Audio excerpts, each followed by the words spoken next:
All right. Live on all platforms. We're just going to play the intro, let people have time to come in. We'll be right back with Andy and Kat.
Wasn't supposed to do that. All right, let me just get set up here. Let's bring on our young lovers, Andy and Kat. They've been on before. Andy's been on 3 or 4 times on his own. We had a couple of mix-ups. I went down for 2 or 3 days. I couldn't meet with them last time. Time before that, we couldn't meet, but perfect timing, all divine timing. So let me pull them up here and let's see what's going on with them. They're into the world. Let's see. Hang on. Oh, so Andy and Kat are on. Oh, do I pull them up separate? I guess. Okay, let me pull them up separate. There's one. Oh, there's 2. Okay. Video. Hang on, let me pull. What's up, Andy? Hang on. Kat's in here, but oh no, she's not. Hang on. Okay, there she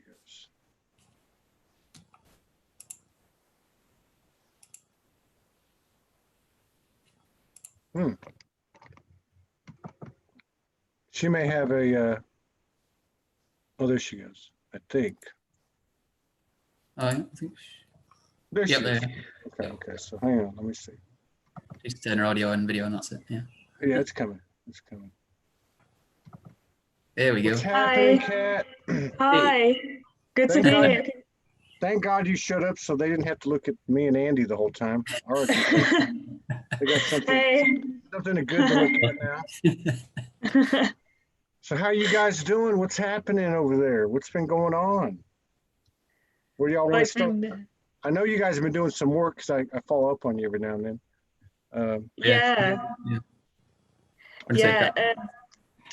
it's a bit weird at the moment. Me and Andy are self-isolating separately. You've probably heard that the UK is on lockdown at the moment, so got restricted movement and that kind of thing. So we were wondering how interesting this interview would be with us not actually physically being in the same room together.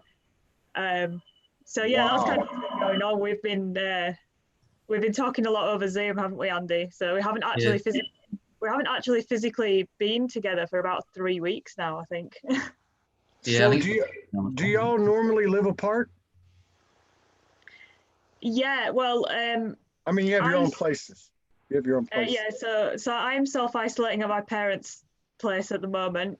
Andy is in his apartment, so I normally stay with Andy when it's a normal week and I'm working. I do the like Monday to Friday with Andy, and then I stay with my parents at the weekend.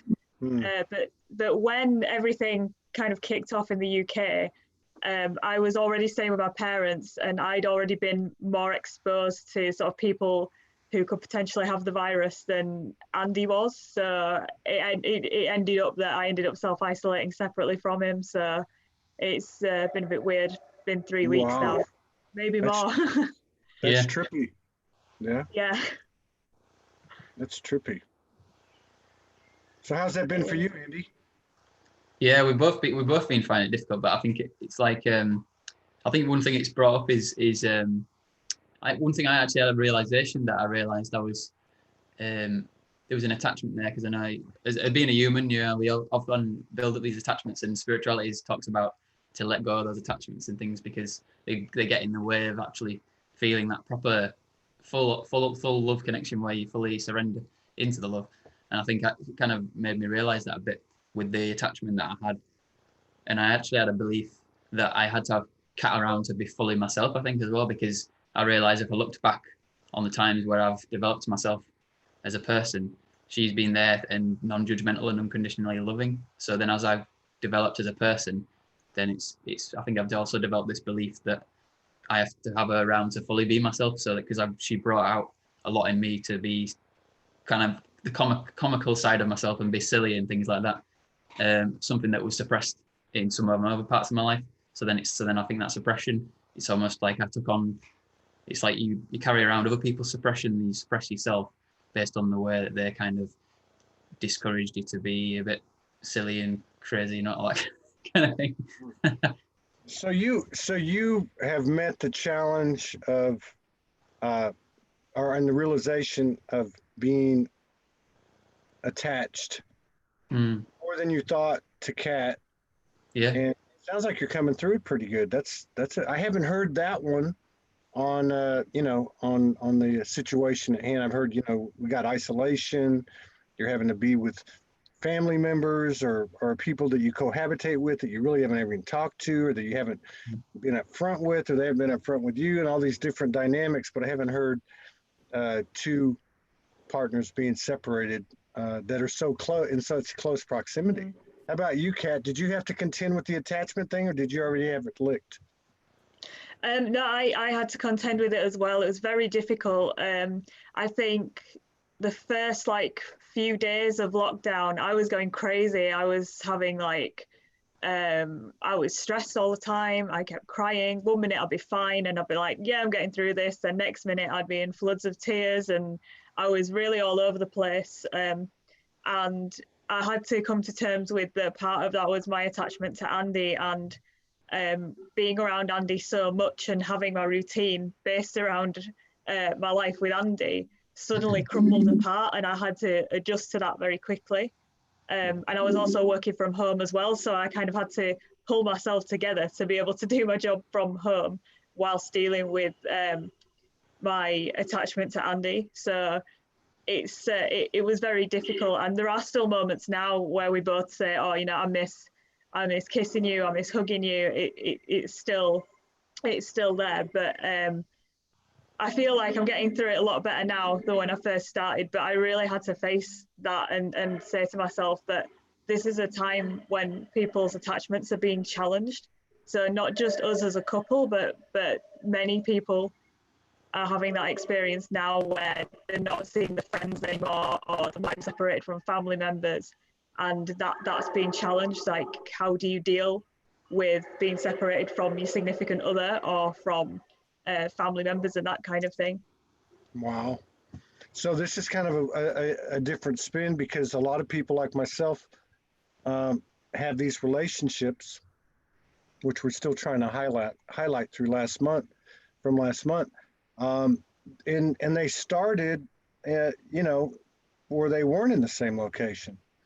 Like Morgan was in Australia and I was in Texas, and so we had what was the luxury of 16 or 17 months of communicating by phone and by messages.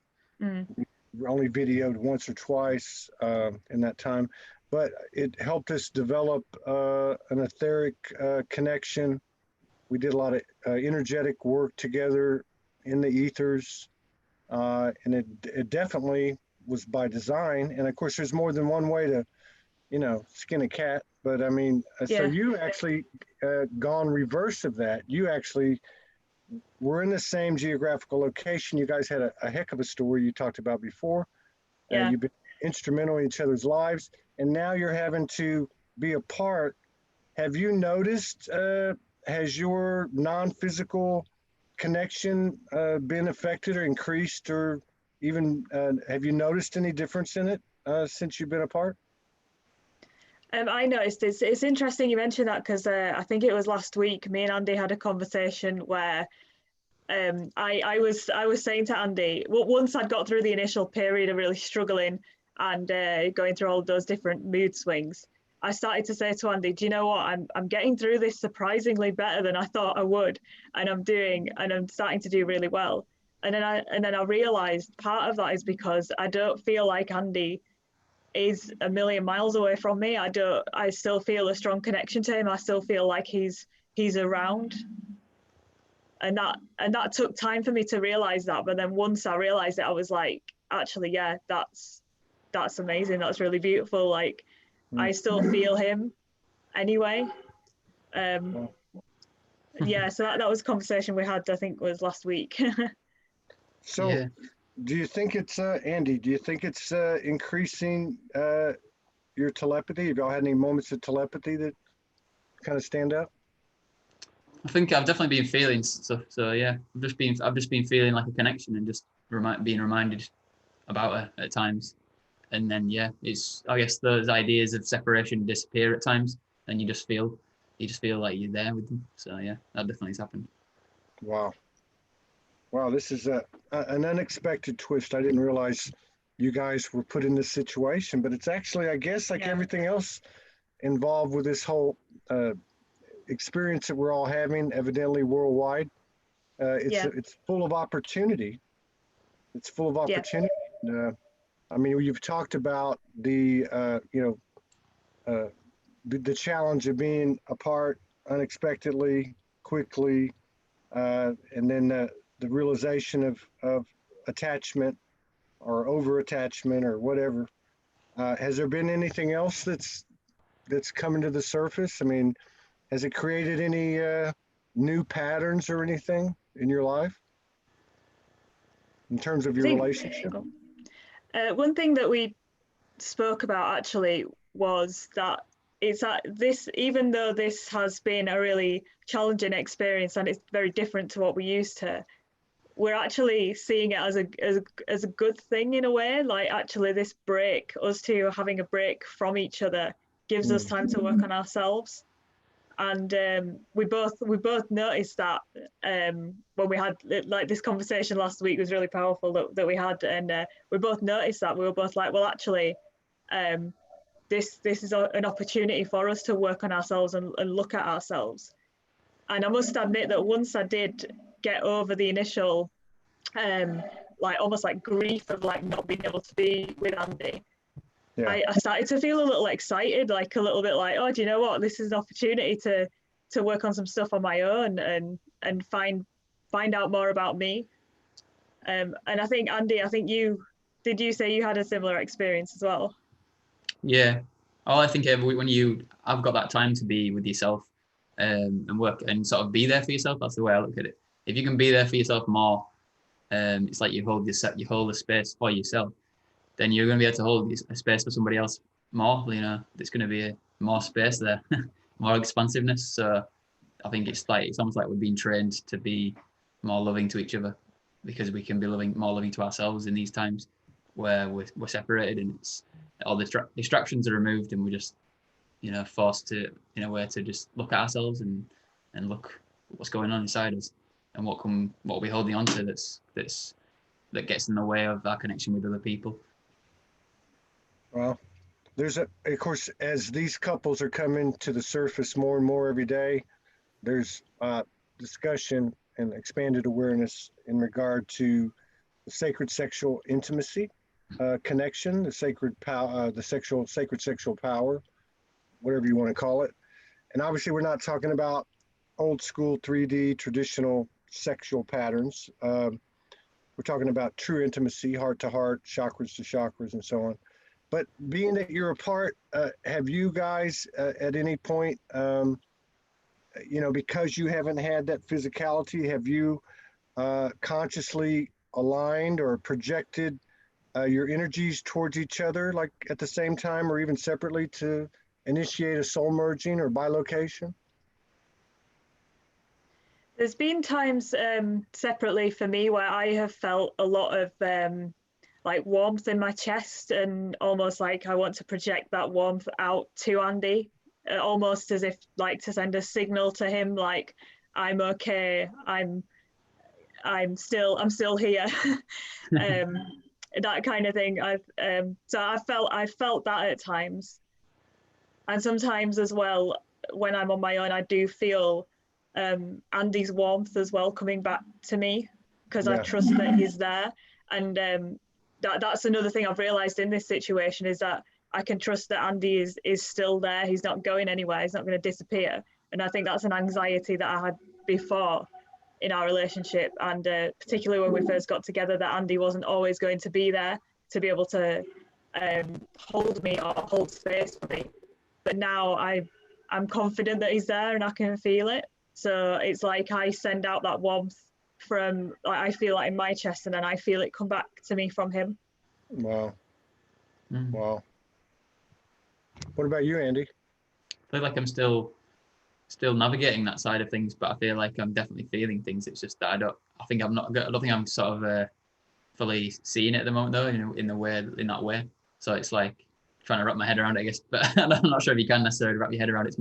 Maybe it's more my awareness, and maybe there's things that are in the way that are not making me fully see it. But I definitely feel Cat at times. So there's definitely that, like I said before.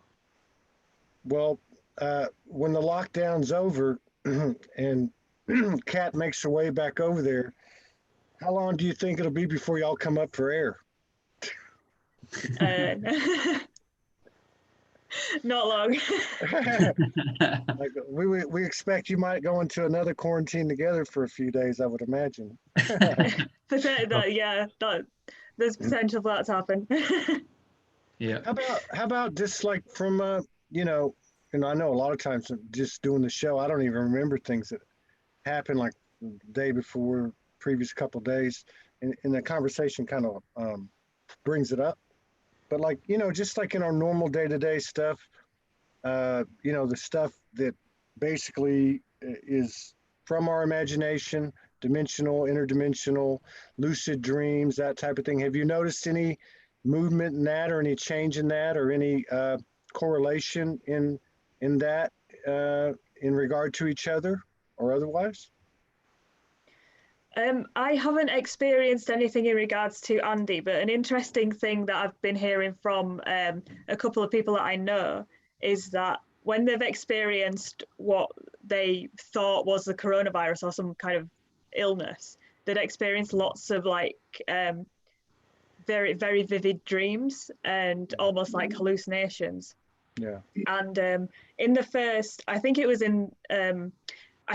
just before the UK went on lockdown, and I'd had quite a busy week at work, and I actually hadn't had much time with Andy. By the end of that week, I had a nap in the afternoon, and I got really bad sleep paralysis. I say really bad, it's a bad thing, but it was like really intense. Mm-hmm. And so it was like I slipped into the sleep paralysis, and then I could hear this like deep hum, and it was like a vibration inside my head. And when I first had the sleep paralysis, I was very aware of everything around me. I could hear the dog barking over the road, and I could hear like different things happening. And then all of a sudden I slipped deeper, and I could hear this really deep vibrational sound. And I told you about it, didn't I, Andy? But I don't think that was in relation to Andy, but it was very intense. I don't know if that may be to do with the collective consciousness, but then after I had that experience, other people told me that they'd experienced like really strange dreams and that kind of thing. I don't know, did you say you had something like that, Andy, or did you, or maybe I just told you about it, I can't remember. I had some dreams, but I can't remember all of them, but I know that I had one that created emotional clearing and stuff.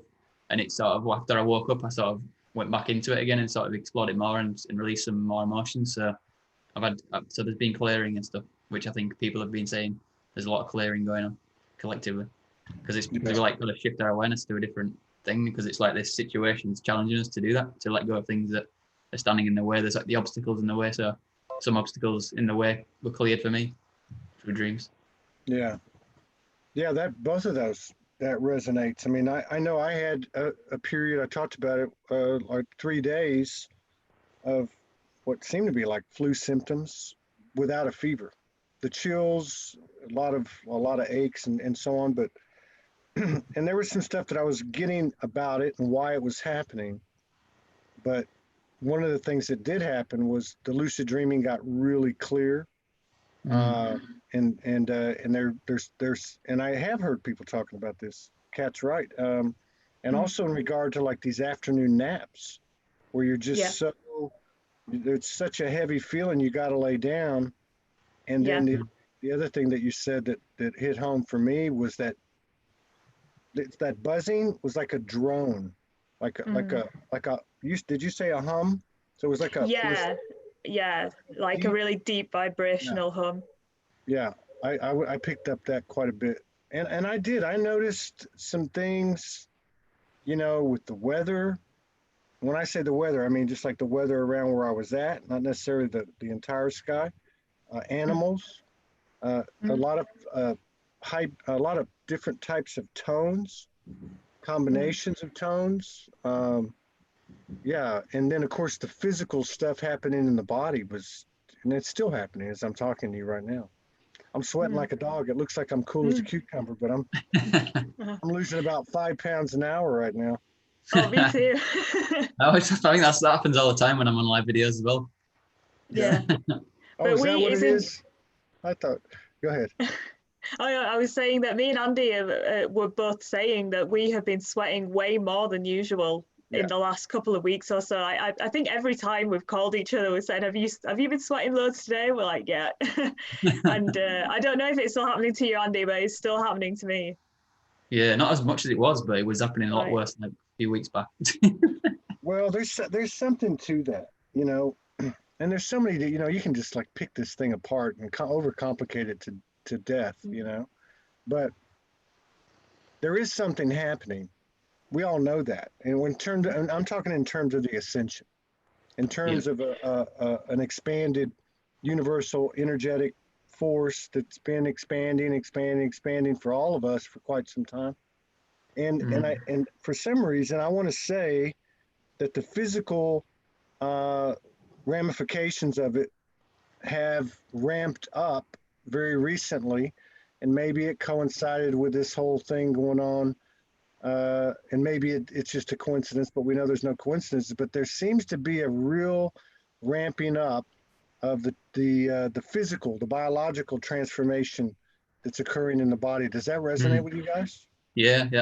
When you were saying about having a heavy feeling of wanting to rest and stuff, what happened to me was I had a really big headache, and it was that heavy feeling like you were saying about needing to rest, and I was ill for like 3 days or something, with this big headache, and just I was sweating a lot then, that's for sure, to get rid of it and stuff, and it was just, I had a fever though, so it wasn't the same as yours experience, but I did have a fever, so I was really warm, and it was just that time. I think it was also just time for me to rest, because I was overworking myself as well in this time, even though because I was thinking I want to make use of this time, but at the same time you got to allow resting as well. So I wasn't balancing it out right. And I've been learning a lot about human design at the moment, and I'm learning that I'm a projector. So projectors are meant to rest more. So I'm kind of, honoring my design now. There you go. Yeah, I get that. I kind of hit the wall. That's what happened to me, and and I really didn't have much of a choice. So, and I got to say, this whole thing that's happening with the physical body was really a different experience than I've ever had, ever in my life. There's a lot of different components with it, and like Kat was talking about with this whole thing with the lucid dreaming and some of the things that were just coming in. I almost feel like, at least from my perspective, it's like a little bit's being shown, and then it's pulled back, and then a little bit's being shown, and then it's pulled back. And what's being shown isn't like, okay, read this book, learn this, close the book. It's more like sensory, like smelling, touching, feeling. I'm sorry, hearing. Visuals, dimensional, physical. I don't know. It's just like this whole vast array of different sensitivities or perceiving points that are taking all this, and then it goes away. And then it comes back. Or like Morgan and I will have a huge. I want to ask y'all about some of the things that happened in the last few weeks, but we'll have like this major episode, and then after that, it's such a huge thing. It almost goes flat, and you just kind of like go straight human for 2-3 days. I don't know if that rings a bell with you. We had some big stuff happen on the equinox. We also talked to some, at least, I know she talked to at least one other couple. I want to say a couple of different ones that experienced the same type of something happening on the equinox. Did you guys notice anything on the equinox? In or around the equinox? No, I can't say I noticed anything different, but I do get what you're saying about you. It feels like we're being shown something and then it's been taken away again. So I've kind of been feeling that sort of consistently. So I didn't notice anything on the equinox. Yeah, I was just wondering. Yeah. Now, have you guys, and I don't remember, and I'm sure I would have asked you before, but do you guys have, I mean, not everybody does, and there's no right or wrong. Do you guys have like, dimensional experiences or even meditations or connections together, or are they always separate? Definitely we've been together, aren't they, through like when we've had sexual experiences and stuff. That's been happening. But it's more Kat's actually had in the end the different dimensional experiences more than me, though, to be fair. Yeah. So.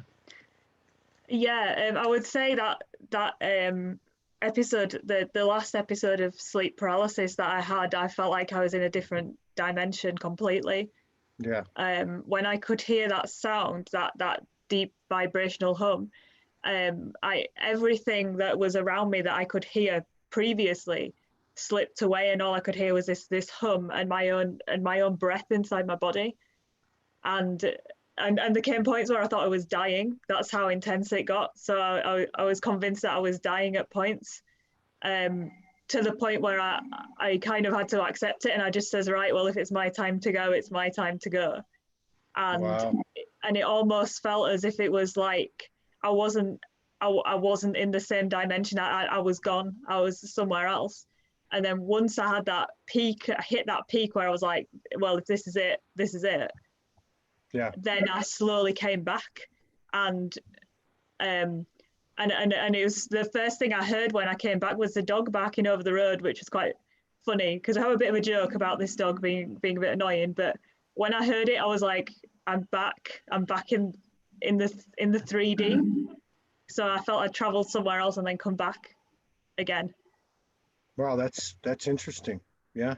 I think a lot of people could relate to that. Yeah. So you heard the dog going out the door and coming back. You heard the dog. Yeah. And now, Reference point on it. right? Yeah. Did you? Because a lot of people have had out of body experiences, or even near death experiences, and you can physically, or you can feel the light body leaving. Some people see the light body, but to actually feel the light body leaving. Did you feel like that, or were you in too much of a dream state or a delta state to know? It felt like I could feel this like really heavy pull on myself as if I was going somewhere else. So it was like I was underwater, and like the inside of my head weighed a ton and my eyelids weighed a ton, and it was almost like this sinking feeling as if I was underwater and I was sinking and I was going somewhere else, which is what I think triggered the belief that I was dying. That does sound like your auric field was you were moving or something. Yeah. What's that? Oh, your auric field. Yeah, it sounded like she was in her aura. Yeah, I guess. Yeah. Moving into that aura. Yeah. And so, Yeah, that I think there's been a lot of that going on too. What you just described, Kat, about Mm. the whole thing about mortality. You Yeah. know, I mean, there's people have talked about the little deaths they've had, the little ego deaths, and then even the detachment from, like what you described, you guys went through detachment Mm. of each other, but to actually have the thought process go down. And I know I've had it in the last 10 days. I know Morgan's had it, which is just basically, hey, if it's my time to go, it's my time to go. And Mm. and in fact, I think we talked about it a little bit today on the show previously with David Manning, who's Mm. had 3 different bouts with serious illness and transformed, transmuted, and that's been part of his process. Was you don't separate yourself from anything. So the thing that's most separate from us, or that we fear most, is such a powerful thing in terms of being a tool of transformation, transmutation. Mm. So, I mean, did you actually got to a point where you said, if it's my time to go, it's my time to go? And from there, did you find some peace in that, or?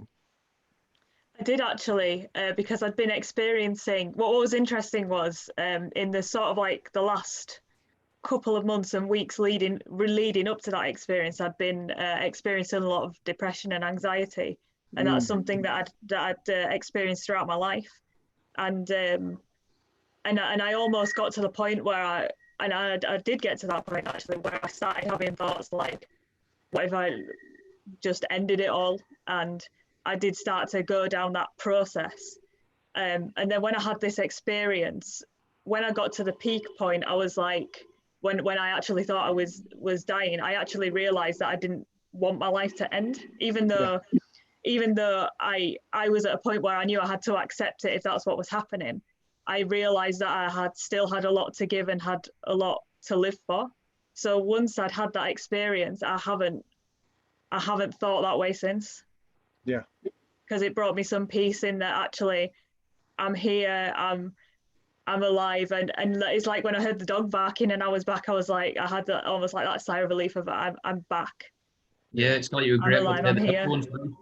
Yeah, I was actually, yeah, not normally grateful to hear the dog barking, but on this occasion I really was. It was really nice. Andy, have you had any of that go on with the whole mortality thing? I have a bit actually. Yeah, sometimes the reminder of death coming and stuff has come back again. But I think last time we spoke, actually, I mentioned an experience I had when I had a shower and ended up temporarily going blind for a moment, and that was a similar experience when I that happened because it was basically like in terms of science, it was like a blood pressure thing I think that happened, where my body had to figure out what thing can we turn off to sort of keep you conscious. So if not, I probably would have passed out. But then it decided to turn my vision off instead. So that's what happened, anyways. And then going through that process and being conscious while you don't have any vision is a bit of a scary thing. So it kind of reminded me that I've got this physical vessel that's limited, and my vision could be gone. So in that moment, I remember I had a similar experience to Kat, and I was like, okay, if I'm blind, then so be it. Yeah. But I wasn't. Okay, it came back as I surrendered to it. It just slowly came back, and my sight returned, and it was like I was waking up. But I was so calm in that moment because my blood pressure had shifted, and I wasn't as tense. I was like relaxed and looser. So that was another experience that felt like a near-death experience in a way, because when that's happening, you just always panic's going on. You're like, what if I'm blind and I can't see again, and all those fearful things. But I was in my sovereignty enough to say it's okay, you know. Well, So that's another you thing that happened already. I mean, relative to most people that are in this community, you guys are very young, but you guys have been together quite some time, right? I think it's what, 5 years, 7, 8 years. 8 years. I was going to say, I can remember it was 5 or 7, but so it's 8 years. So Yeah. you're separated now Yeah. because of whatever external forces or whatever you want to call it. So you talked about, being there more for yourself, doing your own work and that type of thing. Do you think that, hey, I mean, let me ask you this way. Did you guys before have times when you had to be separate and isolate yourselves? And do you think it'll be something that you go to once you're back together? Yeah, we have had that. We've had realizations that it's important for both of us to have our alone time.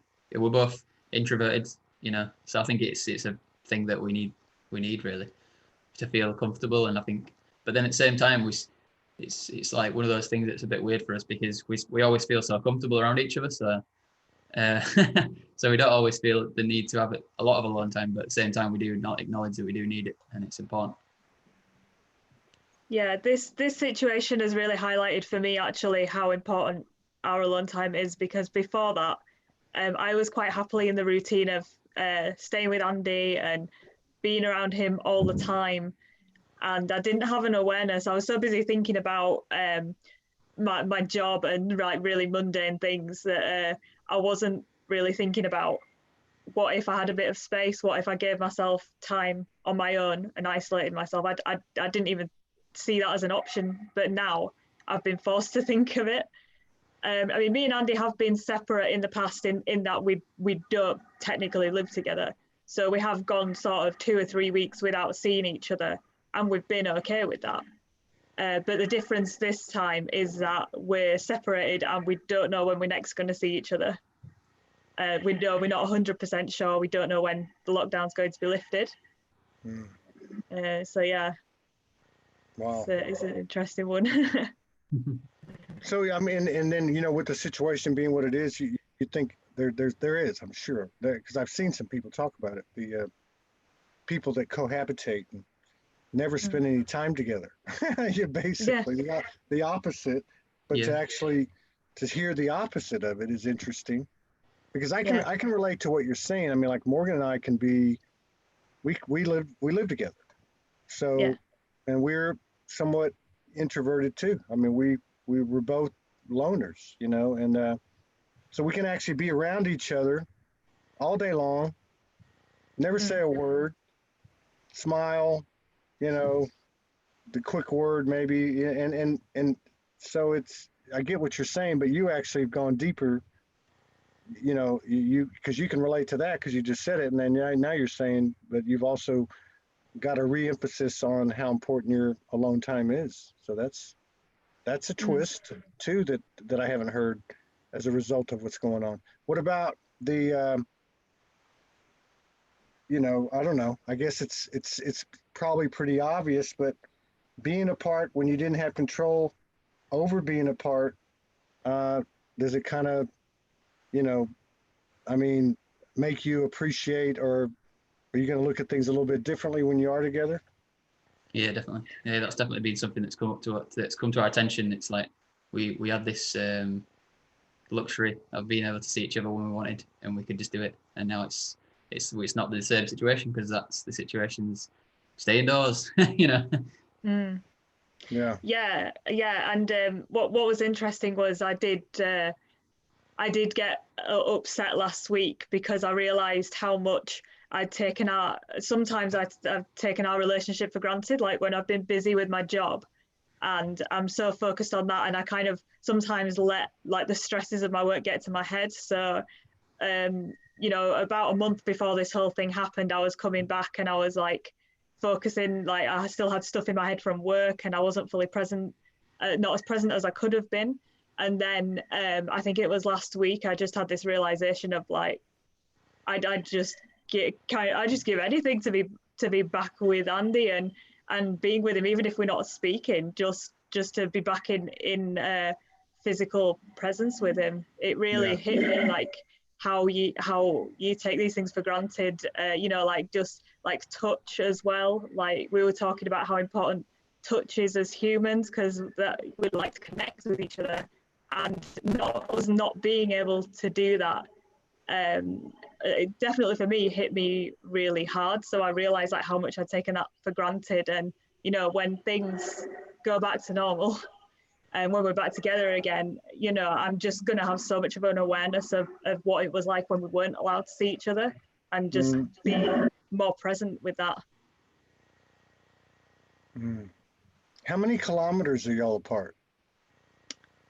We're not that far really. I think we're Well, I'm a 20-minute drive away, so I'm not actually away. Hmm. Yeah, Wow. yeah, it's not that far. We're in the same city, so you know. Have you have Sorry, you did it had? freeze then? Sorry, I think Yeah, it froze. that was you that Oh, froze. it's me. Oh, yeah, I froze. Yeah. Sorry. Yeah, we're You're really back. not that far away. I'm only 20-minute drive away from him. The connection you- problem is just an illusion. That's Yeah. right. Have you had a temptation of just breaking down and going for it, and just getting in the car and going over there? It has been, Oh, I think she's frozen again. Yeah, she is. It's her But she's energy. saying there is, I think. sorry, There is. it happened again. Yeah. You're all all right. You're good. You're But good. yeah, there has been times I think, haven't there, when we've Yeah. felt like there's been times when you've dropped some stuff off for me, and then Yeah. it's been like we've kept the social distancing, and it's been like Yeah. really weird. So we have actually technically seen each other, but we just couldn't see each other Yeah. for long, and then it's just like had to do things like that, and then stay a distance, and it's just really weird, and we're like, this is strange.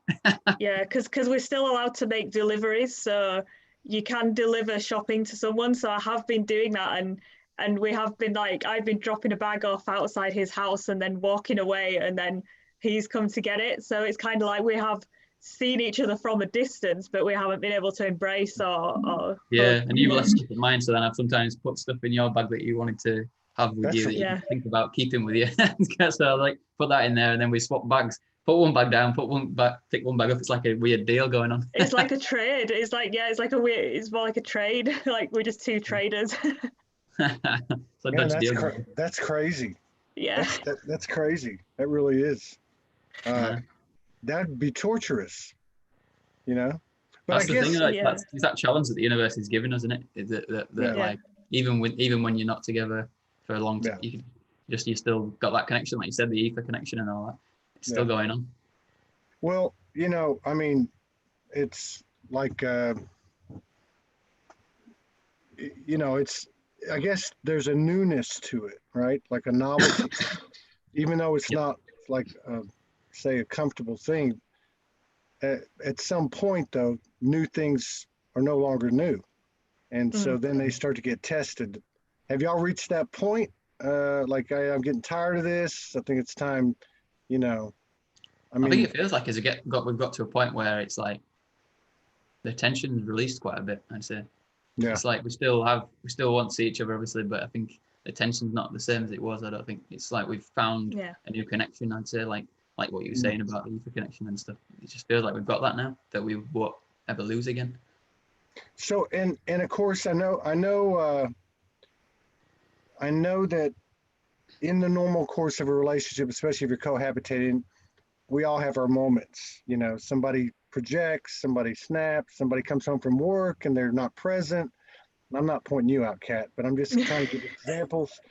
Have you had anything like that happen since this forced separation? I mean, and I only say that not to pick at a conflict, but just how did you handle it? Did it happen, or has it happened? Could it happen now though? Because you're working at home, aren't you now, Kat? So I don't know. But it would. Yeah. But I don't know. But there's been times before, maybe. I don't know. Oh, sorry. Do you mean conflict between us or conflict between our families? Like, do you mean No, conflict between? no. I meant like Oh. between y'all, like between y'all. I don't think there's been any at all, actually. Really, there's not been any conflict so Yeah. far at the moment, really, through going on. It's just How been. about- No, that's true. So you guys have been doing like Zoom. I mean, have you been able to like talk about things that you didn't talk about before? Like, because you've been, I guess, you are in a different type of presence, but Oh yeah, Mm. it's always been stuff that we've not talked about. I guess a lot of it's been stuff we've not talked about because it's all to do with this situation. It's like the elephant in the room all the time, but that you've got to Yeah. address back to context. wow. Yeah. I One know thing you- that Andy mentioned though, oh sorry. No, go ahead. One Go thing ahead. one thing that Andy mentioned though was because he's been doing his research into human design, he talks about being a projector. One thing that we did talk about was that Andy wants to start sleeping alone. So when I return, he wants to start sleeping alone to experiment with how that changes his chakras. You're gonna have to remind me, Andy, because I forgot what you said. Oh yeah, it's basically about my I've got an undefined sacral chakra, I believe. Which all projectors do.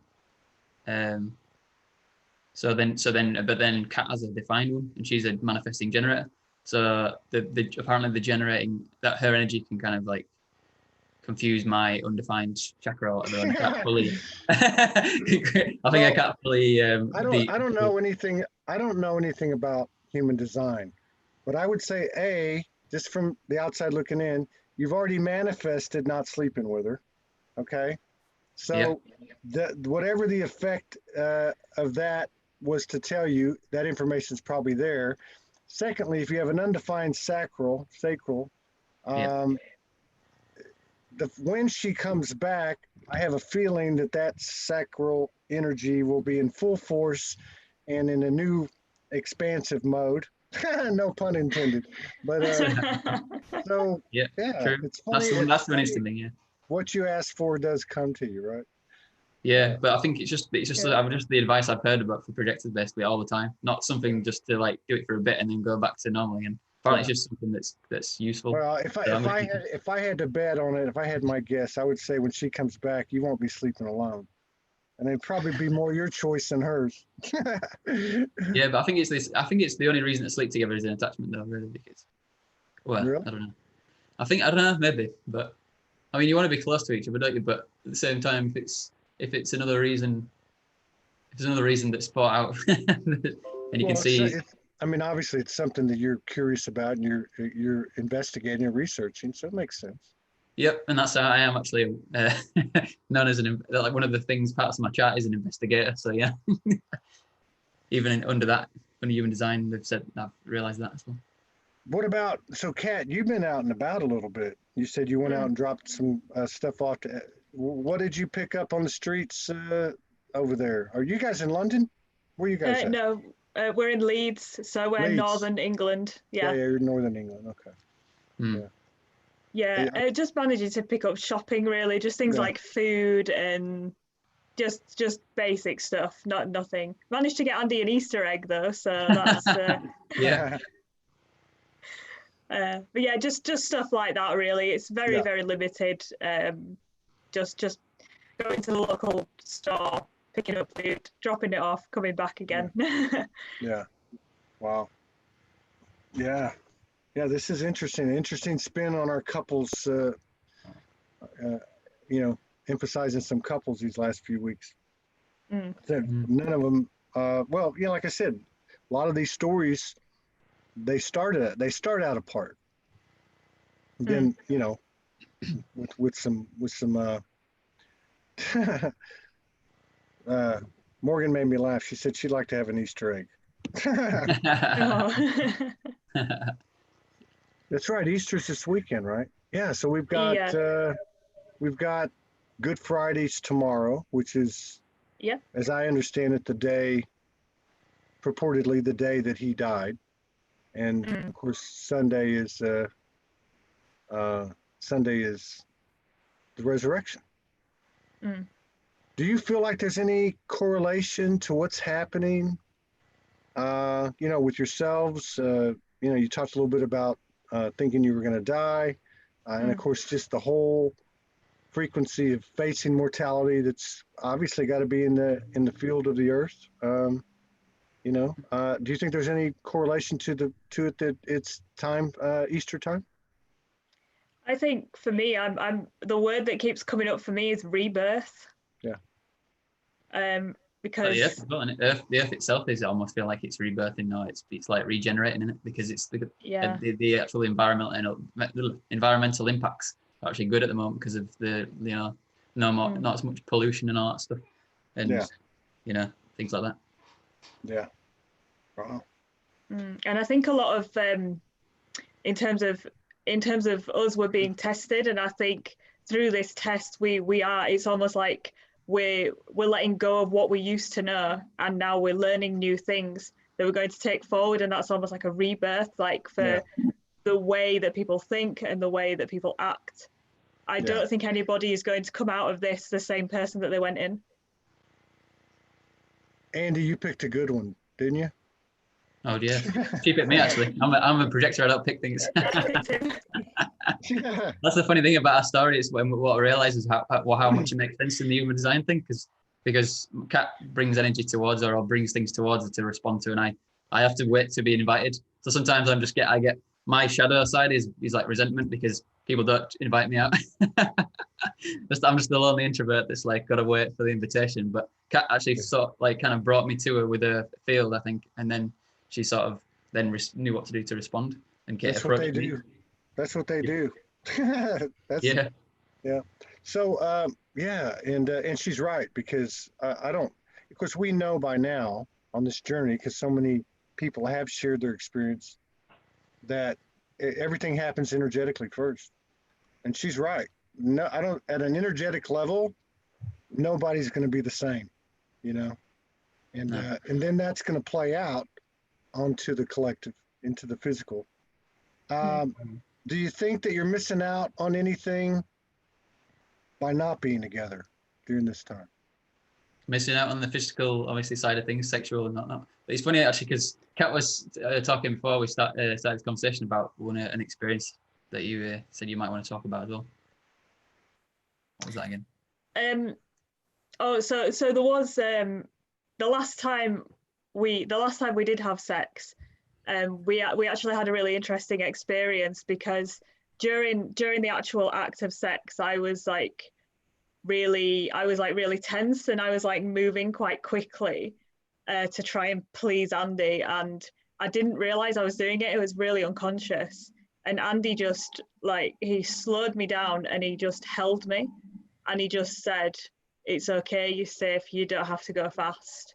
And he just held me really tightly, and it was really emotional. I almost started crying because no one's ever done that for me before. No other man has ever done that for me before. Just no one, and it was the first time I'd ever experienced truly being held and truly feeling safe. So for me, going back to your question, Todd, it's that's something that I miss, was that power that I had in that moment with Andy. Wow. Did that happen on or around the equinox? So how long you guys have been apart? 3 weeks, which would be let's see, that would be two. There was what, 30 days. So that would be that would be like you guys must have been together on the equinox, which I think was the 19th or the 20th of March. Yeah. Oh right, yeah. I just realised it. I think we've actually been apart longer than that. I'm just looking at my calendar now. I just realised I think the last time me and Andy actually saw each other, we were actually together. I'm sure it was something like I think it was like the 9th of March or something like that. It might even be in February. It might have been. I don't know. No, it wasn't February. I think it was early March, I think. So yeah, we're forgetting. You know, we're forgetting the day and the time and everything. And that's a good thing, though. I think that's a good thing. You know. Yeah. We're all kind of losing that linear. You know, just the whole impact of it. Yeah. Yeah, it's almost like we're building a routine now of like being away from each other. It's going to get to a point where it's actually going to be weird to get back together. We're going to be like, do we even need to get back together? We're used to it now. It's like it's going to become like a comfort zone or something. Well, if you think about it, everybody's been taken out of their normal routine, which was regulated by linear, measurement and hours, weeks, days, work days, and now it's kind of more like a free play. Like you're almost having to be creative. I mean, and then and then you guys are kind of going through the same thing. But that's actually kind of funny what you said. But I think it's also good to be aware of something like that because, I mean, you could come back like two big balls of fire. Yeah. Yeah. That's a lot of energy. Yeah, I think that's true. That's good. A very good point. Yeah. So just a couple more things. One, and I don't want to. You don't have to answer this question. If this thing went on, let's just say, it in the manner that it is, no better, no worse. no more reasonable or unreasonable than some of these rules are. Would you just say, fuck it, I'm going over there, I'm staying there? I think with me, I'm really guided by my intuition, and if I get that feeling to do something, I'll do it. And that's how I met Andy in the first place, was by being guided by that gut feeling. So if it did get to that point where it got to a point where it was unrealistic and, let's say, unreasonable, to the point where there was no evidence to suggest that why we should remain indoors, and I got that feeling, then I would be tempted to go, fuck it, I'm getting in the car, I'm going over there. Yeah. Even if I kept my distance from everybody else. Yeah. I mean, it's probably would still be fine anyways. I mean, it's just as long as we stay together, it wouldn't really breaking any rules or anything, because it's like, yeah, we'd still be contained, but just with each other. It's just that we're just being safe at the moment. That's all, because of things, you know. That's what I'm saying. Yeah. Yeah. So it wouldn't be really a massive thing, I don't think, to do that, but we could, yeah. I wouldn't have lasted 3 days, I don't think. Of course, she might have said, no, you can't come over. I would have had to just stick to get you away from me. Well, I appreciate you guys coming on under these conditions. I had no idea that you guys were apart, but I guess everything is, there's no coincidences. And well, yeah, that's why we thought this would be such an interesting conversation, because we've not done this before. So it's good. Yeah, absolutely. Absolutely. I look forward to talking to you guys again. Yeah. And I hope you get to come together very soon. And if we schedule anything and before you come together and it happens that you come together while it's scheduled, we'll certainly understand why you don't show up, because I'm sure you're not going to come up for air for a few days once you do see each other. Yep, got to pick the timing right. Yeah. I'll see y'all. Thank you so much. Bye. Thanks, Todd. See ya. All right. Peace out. Bye-bye.